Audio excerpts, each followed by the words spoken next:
Greetings, it's an honor to be with you today. And today the title is Fruits of the Flesh. And today we're talking about high-mindedness.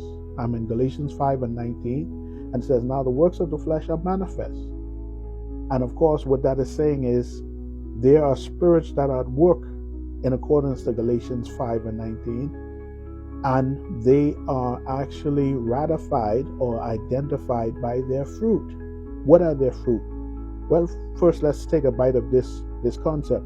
The spirits or the works of Galatians 5 produce the fruit of 2 Timothy 3. So if you're looking for the fruit of Galatians 5 and 19, look in 2 Timothy 3. As a matter of fact, come go with me there.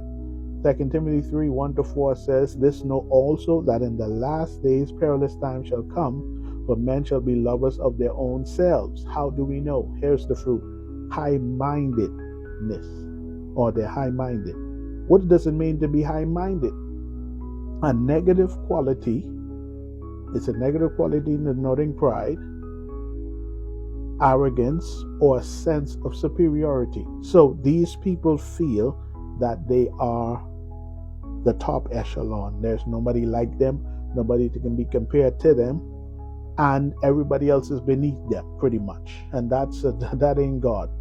We know that's not God. 1 Timothy 6 17-18 says, charge them that are rich in this world that they be not high-minded, nor trust in their uncertain riches, but in the living God who giveth us richly all things to enjoy, that they do good, that they be rich in good works and ready to distribute, willing to communicate.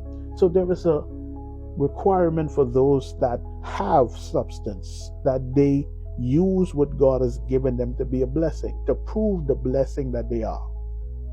Because what this does is this brings you to a place of humility when you're not trusting in and loading up your riches and possessions. When you use that to be of service to others, it shows the godliness within inside of you, and it shows a level of humility like no other. All right, so we've got to be careful of arrogance and pride.